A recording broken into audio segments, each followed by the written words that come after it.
साथियों नमस्कार, मैं हूं रघु भाई जरदारी। और हम आज, क्योंकि आप मुझे देख रहे हैं खेतों में, और आज हम कर रहे हैं खेती किसानी की बात। और खेती किसानी की बात भी उस जगह से कर रहे हैं। ये जो जगह है, जिस जगह पर मैं खड़ा हूं, ये जगह है बिजनौर जिले की गोविंदपुर इलाका है ये।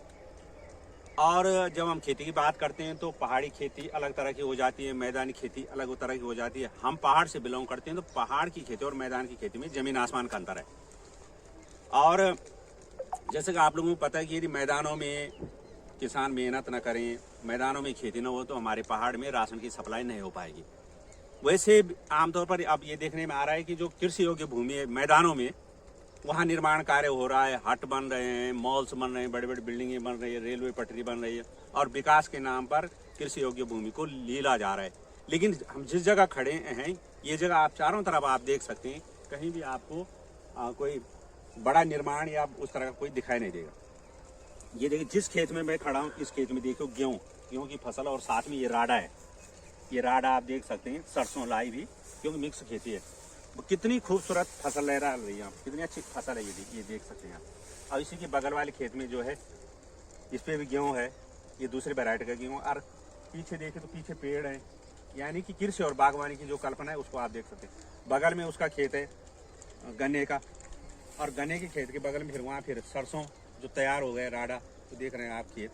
और उसके बगल में जहाँ वो आग जली हुई है, आग जली हुई दिखाई दे रहा है आपको, वहाँ पर गन्ने की फसल ली जा चुकी है। और उसके बाद गन्ने के डंठलों से जो पत्ता अलग किया जाता है, उसको जलाने का काम वहाँ पर किया जा रहा है, ताकि खेतों को दोबारा तैयार किया जा सके।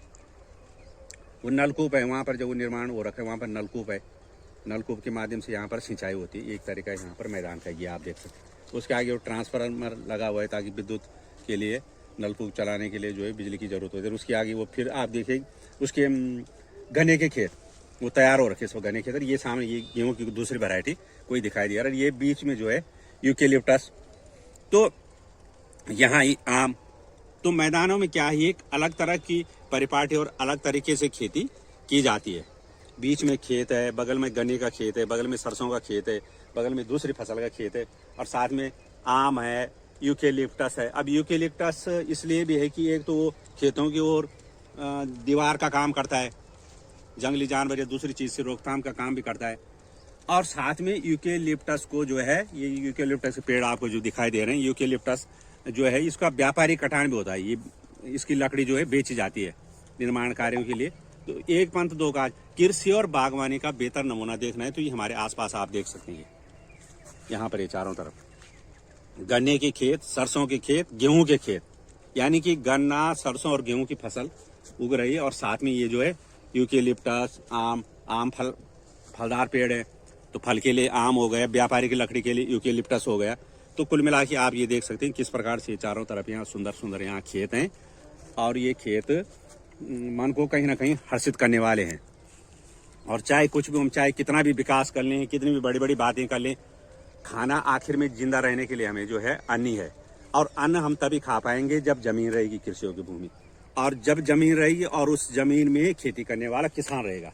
तो इसलिए किसानों के हितों के लिए सरकारों को भी ध्यान देना चाहिए। उनकी जो बिजली पानी की जो समस्याएं होती हैं, उनको जो समर्थन मूल्य, गेहूं का, गन्ने का जो समर्थन मूल्य की मांग भी बार बार मैदानों से उठते रही है। हमारे पहाड़ों में तो दूसरी तरह का कल्चर है, दूसरी तरह की फसलें, लेकिन मैदानों में एक समस्या रहती है कि किसान जो उत्पाद करता है उसका उसे उचित मूल्य नहीं मिल पाता है।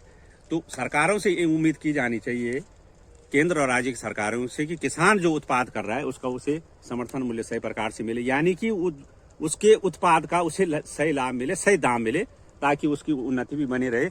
और भारत को वैसे भी कृषि प्रधान देश कहा जाता है, और कृषि प्रधान देश ही तभी रहेगा, भारत कृषि प्रधान देश तभी रह पाएगा जब कृषि योग्य भूमि को बिल्कुल सुरक्षित रखा जाए और वहाँ सिर्फ खेती हो। और निर्माण के लिए अनावश्यक रूप से हम कृषि योग्य भूमि का अधिग्रहण न करें। ये निर्माण करना ही है तो बंजर और उपयोगी जमीन का उपयोग हम कर सकते हैं। तो साथियों, फिर आपको यही इस कार्यक्रम में इतना ही। और